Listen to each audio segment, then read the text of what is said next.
We all know the story of the Trojan horse. First, let's review the trap, breaking down why the Trojan horse is still the most dangerous psychological trick ever played. Picture this: it's been 10 years. You're tired. The war feels like it's never going to end. Then, one morning, you wake up and the enemy is gone. They left a gift at the gates. A giant wooden horse, a symbol of victory. You bring it inside your walls, you celebrate, and that's exactly when you lose. The Trojans didn't just find a horse, they found a peace offering. They were exhausted, and their desire for the war to be over blinded them to the reality sitting right in front of them. There was a man there, Laocoon, who screamed at them. He said, "I fear the Greeks even when they bring gifts." But they didn't listen. They silenced him because they wanted the gift more than they wanted the truth. Stop trusting the gifts from your enemies, because today the Trojan horse isn't made of wood. It's made of promises. It's made of opportunities. It's made of the hustle. We live in a culture that worships the grind. They sold it to you as a gift. They called it financial freedom. They called it being your own boss.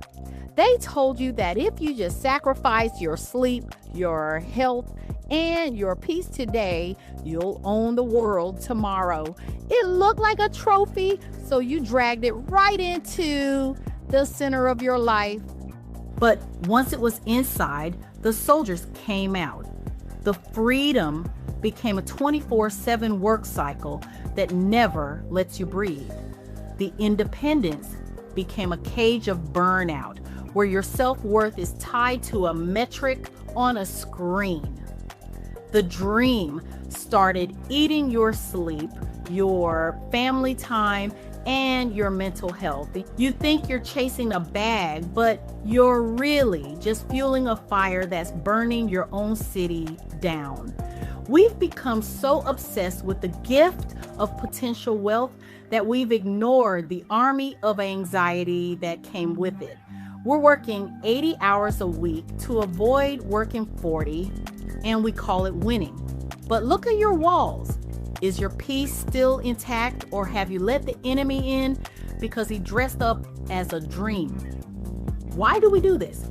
Because the modern day sign-ons, those influencers and gurus, are standing at our gates every single day telling us the lie we want to hear. They tell us we're only one more hustle away from peace. They target our exhaustion. They know you're tired of the 9 to 5, so they offer you a wooden horse called passive income that requires active obsession. The war isn't over just because the battlefield changed. Sometimes the most dangerous invasion happens when you think you've won. You let these ideas into your inner city, your mind, and you let them occupy your thoughts until there's no room left for you. The Trojans celebrated while their executioners were breathing inside their walls. Most of you are celebrating your hustle while your joy is being slaughtered. It's time to stop looking at the gift and start looking at what's inside of it. If it costs you your peace, it's not a gift. If it requires you to lose yourself to find success, it's a trap. Burn the horse, close the gates, reclaim your city. The war for your mind is the only one that actually matters. The war isn't over just because someone stopped shooting. Sometimes that's when the real invasion begins. Now, let's go deeper. The Trojan horse of the mind, which involves convenience and echo chambers. Picture this. It's been 10 years. You're tired. The war feels like it's never going to end. Then, one morning, you wake up and the enemy is gone. They left a gift at the gates. A giant wooden horse, a symbol of victory. You bring it inside your walls, you celebrate, and that's exactly when you lose. They sold it to you as a gift. They called it financial freedom. They called it being your own boss. It looked like a trophy, so you dragged it right into the center of your life. But once it was inside, the soldiers came out. The freedom became a 24/7 work cycle. The independence became a cage of burnout. The dream started eating your sleep, your family time, and your mental health. The Trojans didn't realize they were inviting their own executioners to dinner. And most of you don't realize that the hustle you're worshiping is actually burning your city down from the inside. So the question is your dream a gift or is it a trap? Now, we've talked about the horse at the gate, the hustle trap. But what happens after the city falls? What happens when the enemy doesn't just take your time, but takes your ability to think for yourself? Today, we're looking at the ultimate gift that became a global occupation, the illusion of convenience. Think about the world we live in. Everything is a gift. You have an algorithm that gifts you the music you like before you even know you like it. You have apps that gift you food at your door so you never have to leave your couch. You have social circles that gift you constant validation. It feels like victory. It feels like the war against struggle is finally over. But look closer at the horse. We traded our privacy for a personalized experience. We traded our critical thinking for an algorithm that only tells us we're right. We brought these devices and these mindsets into our bedrooms, our homes, where even our children are a part of the war brewing within. In their young minds, they're already mentally suffering.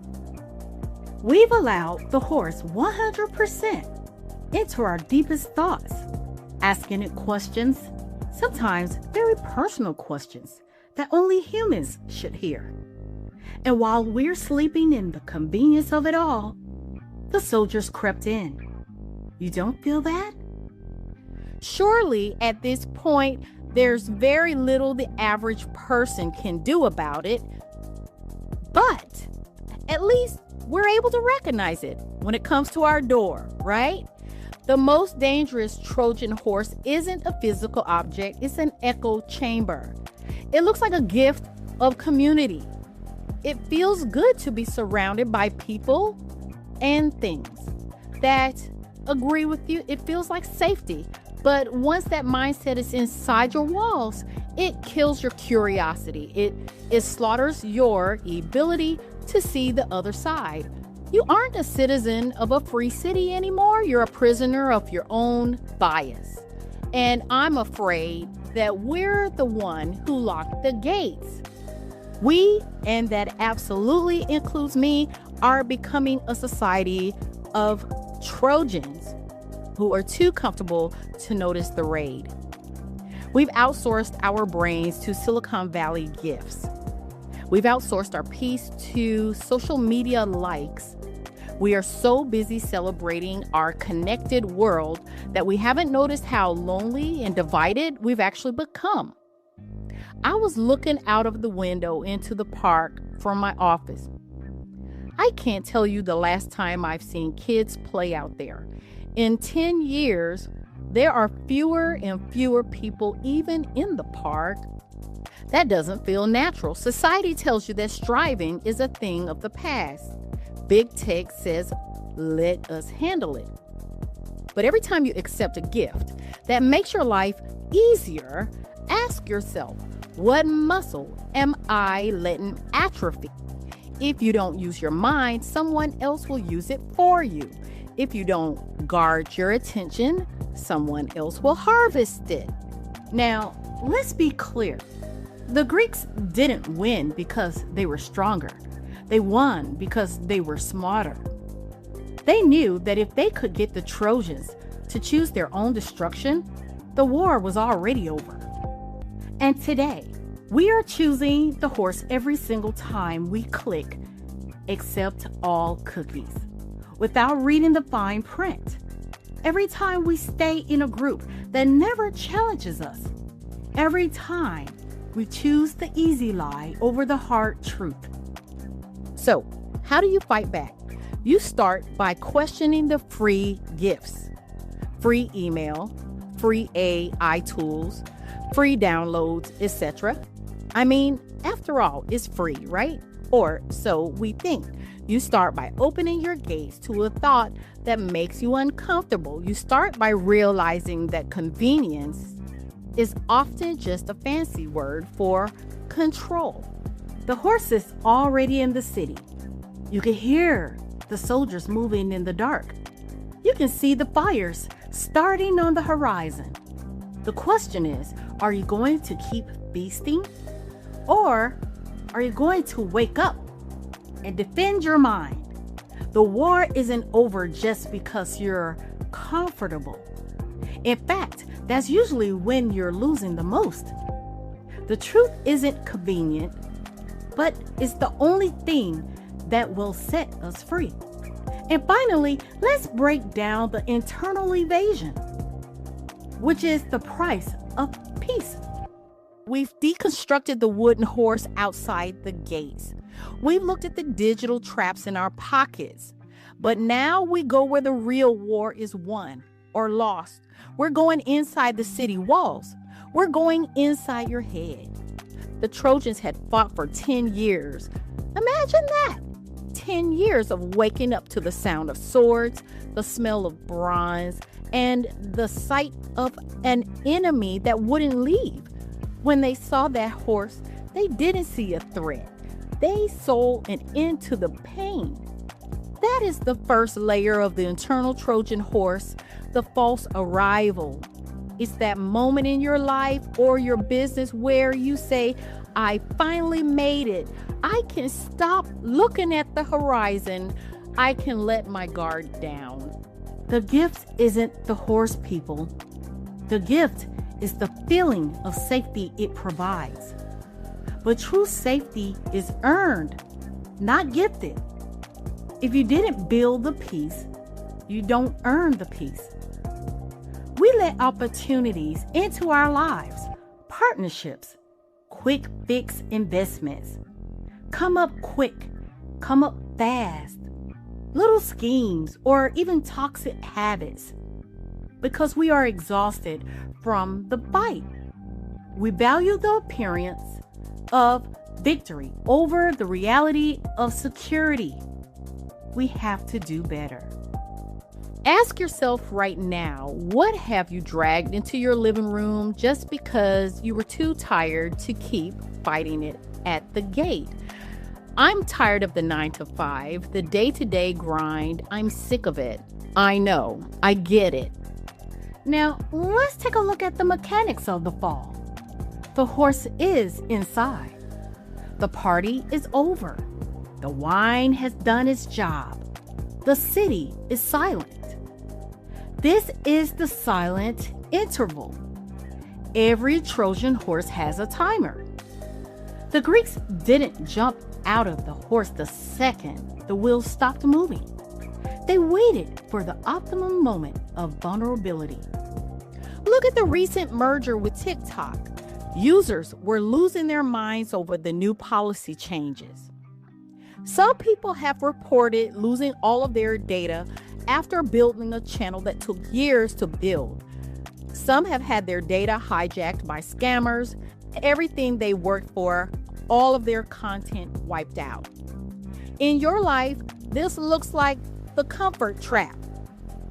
Someone sells you the idea that this way will get you where you want to be. You get comfortable, you start believing your own hype because the tools were designed to keep you engaged in the hype. When you're most confident, the belly opens. the soldiers inside aren't always people. Sometimes the soldiers are your accumulated debt from buying views and subscribers. When the city is asleep, these things climb down the rope and open the gates to your own destruction. The Greeks didn't burn Troy from the outside. They used Troy's own torches to light the fire. Your own energy, your own resources, and your own trust are being weaponized against you. And stop believing everything people tell you to make quick money. If you don't know who is in the belly of your own success, you're just a landlord for your own executioners. Tune in to part 2, The Trojan Horse, Psychological Tactics, as I break down the infiltration, sedation, and extraction. But for now, let's move on. And you can't talk about the horse without talking about Sinon. Oh, I didn't forget. See, every invasion needs a spokesperson. In your circle, who is your Sinon? Who or what is telling you that you're working too hard and need to just take this shortcut? Who is the expert telling you that the old rules don't apply to you because you're special? Quit your job. Don't follow the rules. Keep doing what you're doing out in these streets. You can make it. You can do it. Just try it this way. You've got the gift. Sinons are masters of pity and prestige. They make you feel bad for them, so you trust them. Or they make you feel so good about yourself that you stop questioning everything they do or what they say. If the advice you're getting sounds like it's giving you a pass on discipline, that's Sinon talking. If an opportunity requires you to lower your standards to raise your status, that's Sinon talking. The Trojans believed Sinon because they wanted to believe the Greeks were gone. We believe the lies because we want to believe the struggle is over. But the struggle is never really over. It just changes form. You have to be willing to be the one that steps outside of the box. You have to be the person who says, I don't care if it's a gift. I'm drilling a hole in the side of that horse to see what's inside. That would be me. I'm in Aries. I'm sorry. I'm going to always go my own way. If going straight makes you happy, more power to you. But for me, I have always stepped to the side to get a broader view. I'm going to always keep a side eye, even when I see others having success. Nothing is ever truly free. Trust me, it's going to cost you something. So, what do? The horse is in the square. The city is cheering. You're starting to realize something is wrong.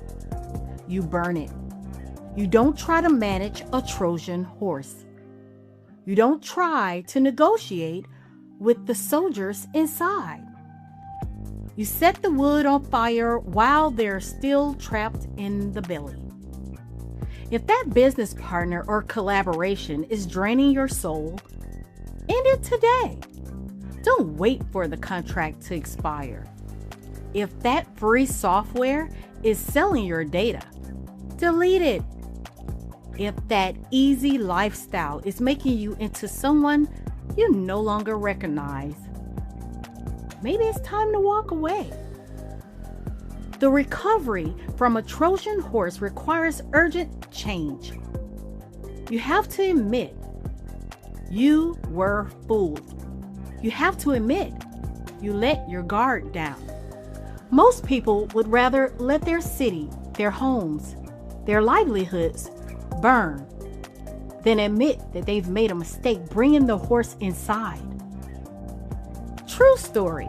An associate of mine was married, a loving wife, mother, worked hard and loved her family. Oh, but one day, the husband wanted to explore a bit. by introducing her to a threesome. She agreed. They willingly brought in another woman.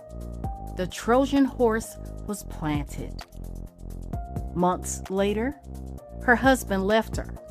Their home went into foreclosure, and the wife told us all that she's now a lesbian. She made her choice, but everything changed. Unrecognizable. All I'm saying is, don't be most people. The strength of a city isn't in its walls. It's in the discernment of its people. If you can't tell a threat from a trophy, the walls won't matter. The Trojan horse wasn't a failure of defense. It was a failure of character. It was greed and exhaustion masquerading as a celebration. As we wrap up, I want you to look at your gates.